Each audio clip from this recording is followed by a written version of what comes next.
सुप्रभात छात्रों, आपका ऑनलाइन एजुकेशन में की कक्षाओं में स्वागत है। प्रिय छात्रों, मैं आज आपके लिए लेकर आया हूं 12वीं क्लास की इकोनॉमिक्स माइक्रो इकोनॉमिक्स के पाठ नंबर 9 से, जिसका नाम है आगम की धारणाएं, में से कुछ संख्यात्मक प्रश्न हल करने के लिए न्यूमेरिकल क्वेश्चन। आपको पिछली 2 वीडियोज में इस पाठ से संबंधित आपको थ्योरी का ज्ञान दिया गया। जो आज का हमारा टॉपिक है वह संख्यात्मक प्रश्नों पर है। आपकी बुक में काफी सारे संख्यात्मक प्रश्न दिए हैं, लेकिन मैं यहाँ पर आपको जो 1-2 क्वेश्चनों के बारे में ही डिस्कस करूंगा, जिसमें मेन खास बातें आपसे पूछी जाएंगी और जो लगभग सभी प्रश्नों उनसे संबंधित होंगी। तो देखिए, यहाँ हम एक उदाहरण लेके आए हैं। उत्पादन की इकाइयां हमारे पास है 1, 2, 3, 4, 5, 6, 7। यदि हम उत्पादन की इकाई 1 यूज करते हैं तो कुल आगम हमारा 10 होता है। 2 इकाई यूज करते हैं 24 होता है। 3 करते हैं 33 होता है। 4 करते हैं 40 होता है। 5 करते हैं फिर भी 40 होता है। 6 करते हैं 36 घट जाता है। 7 करते हैं 28। ये हमें आंकड़े दिए हुए हैं। स्टूडेंट्स, इन आंकड़ों से आपको औसत आगम और सीमांत आगम निकालना है और कुल आगम आपका दिया हुआ है। तो कैसे निकालेंगे, देखिए प्रयास कीजिए, बहुत आसान है। ये कुल आगम है, हमारा औसत निकालना है। तो 10 को औसत को 1 से भाग देंगे, 10 एकम 10। इसको 2 से भाग देंगे क्योंकि औसत प्रति इकाई होता है। ये कितना हो गया, 12 दूनी 24, 11 तिया 33, 10 का 40, 8 पंजे 40 और ये 6 36, 7 का 28। ये आपका औसत आगम आ गया स्टूडेंट। बहुत आसान सा था। अब आपने सीमांत आगम अतिरिक्त इकाई अगला होता है। 10 में से 0 गई 10 और 24 में से 10 गए, कितना बच गया आपका 14 और आगे 33 में से आपके 24 गए 11, आगे आपके 40 में से 33 गए 7, 40 में से 40 गए 0 और 36 में से 40 गए -4 और 28 में से 36 गए -8।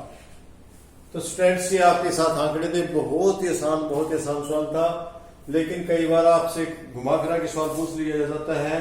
वो सवाल कैसे करेंगे आप, उसके बारे में जान लेते हैं। एक प्रश्न कर लेते हैं उससे संबंधित, थोड़ा सा अलग, इसे अलग टाइप का प्रश्न कर लेते हैं।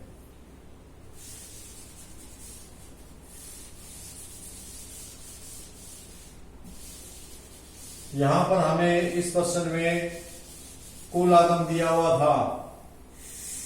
यदि आपको कुल आगम न देकर के कोई और दिया जाए तो भी आप इसको निकाल सकते हैं।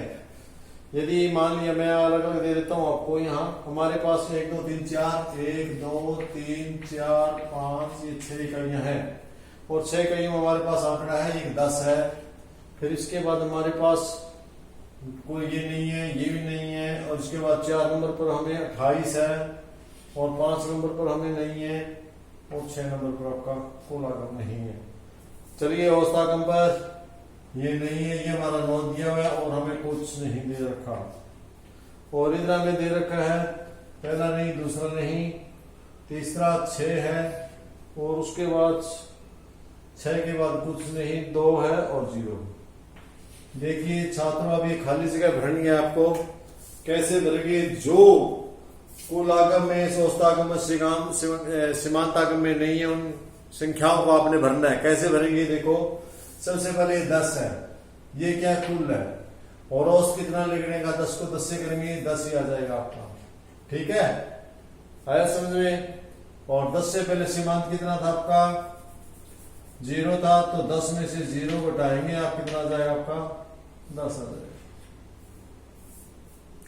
अब चलते हैं हम अगले आंकड़े पर।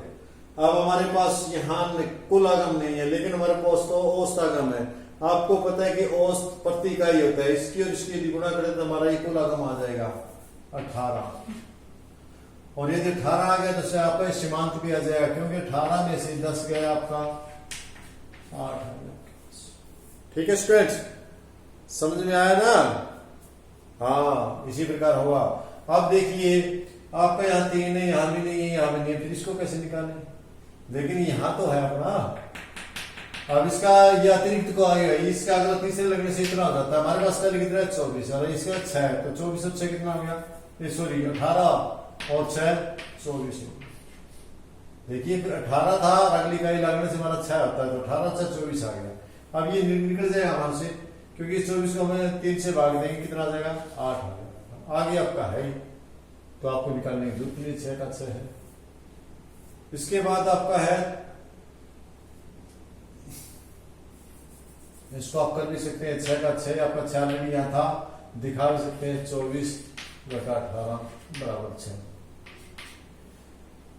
अगले में चलिए, आपका यहाँ 28 है, आराम से निकलेगा। इसको भाग देंगे आप, तो आपका 700 का 28, औसत कितना है आपका? 7 आया। ये कितना आ जाएगा आपका? 28 में से 24 घटा दें, कितना आया? 4 आ गया। अब अगले को चलते हैं, ये भी नहीं है, ये भी नहीं है, लेकिन ये है, तो इसका मतलब ये कितना आना चाहिए? 28 और अगली इकाई 2 और आगे 28 से 2 30 आ गया। ये आ गया, तो ये भी आ गया, 6 5 30 आ गया। ये 2 है ही आपका, इसका निकाल सकते हैं आप 30 माइनस 28 बराबर 2। अब आइए अगला हमारा 0 है, ये 0 है, तो हमारा ये हमारा 0 है, ये हमारा कुछ नहीं है, हमारा कुछ नहीं, तो कैसे निकाले बताओ बच्चों? क्योंकि इसमें आगे अगली इकाई छठी इकाई निकालने से कुछ भी नहीं आ रहा, तो इसका मतलब 30 का दोबारा फिर 30 आ रहा आपका, 30 का 30 रिपीट हो रहा है, क्योंकि अतिरिक्त कुछ नहीं आ रहा है। तो इसका मतलब यहाँ कितना आएगा? हम 6 से करेंगे 5 आ जाएगा, और यहाँ कितना आएगा आपका? 23 माइनस 30 बराबर 0। इस प्रकार छात्रों कोई दिक्कत नहीं है, आपको जो भी दे रखे हैं उससे निकाल सकते हैं। उदाहरण के लिए मान लें हमारे पास यहाँ आंकड़े नहीं है, मान लेते हैं ये भी नहीं है, फिर कैसे निकालोगे? बहुत आसान है, देखो सीधी सी बात, ये प्रति इकाई है, ये कुल निकाल लो। 10 एकम 10, 9 दूनी 18, 8 तिया 24 और 7 चौका 28, 6 पंग 30, 5 से 30। अब ये निकालना आसान है। 10 में 10 का 10, 10 में से 8 है 8, 6 और ये हो गया 4 और 2। इनमें से कोई भी एक हो तो दोनों को निकालना बहुत ही आसान है। तो इस प्रकार आप इन सवालों को हल कर सकते हैं। प्यारे विद्यार्थियों, इसके न्यूमेरिकल क्वेश्चन इस चैप्टर के और कुल लागत वाला पाठ के, जो पाठ था आपका लागत की धारणाएं और आगम की धारणाओं में जो न्यूमेरिकल क्वेश्चन है बहुत ही इजी है, तो इनको आपने ध्यान से कर लेना है ताकि आपकी बेसिक नॉलेज अच्छी से बन जाए।